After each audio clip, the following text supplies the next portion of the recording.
Have you ever read A Grief Observed? It's by C.S. Lewis. It's probably one of the most profound books on grief that I've ever read. And the reason why is because I feel like a lot of books are just telling us what to do, which isn't bad, not bad at all, because I do that. But his book, it's sharing the raw, chaotic emotions that grief brings. This man was a theologian, and yet he was still had all the questions for God, had all the questions about emotions, and just you could read the deep, deep sorrow that he had for losing his wife. And if you don't know me, my name is Gina. I am a coach, but I'm also a widow. And my husband died in January of 2024. And I've spent the last year really documenting grief because I felt like people just didn't understand it. And I myself didn't understand it. But I felt like I wanted to talk about it.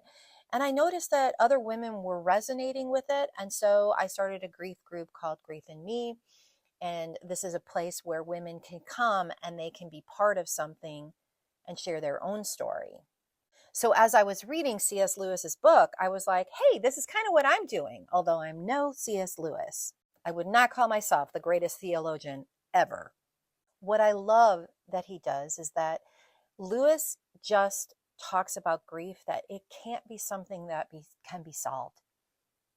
It's not something that we can, well, if you do this, and then this will happen and you'll feel so much better. No, there is no way to solve grief. It's just to let it be. And he also talks about platitudes. A lot of people who are well-meaning will say things like, he's in a better place, or he's happy now, he's out of pain.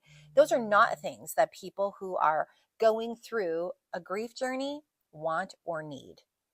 It actually creates distance because that's what people think to say, but the person who's going through the grief, they need just, I'm here for you. I'm with you. The other thing is grief creates confusion. I mean, like I said, he was this great theologian, and yet he was even confused with God and confused about his own grief and his own emotions. One thing I love to say is that grief is a place now for me. It's a very sacred place. It's a holy place for me because I have learned that it's not something that I can fix.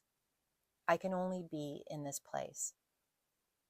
And if you are like me and you are walking through this, I just want you to know something.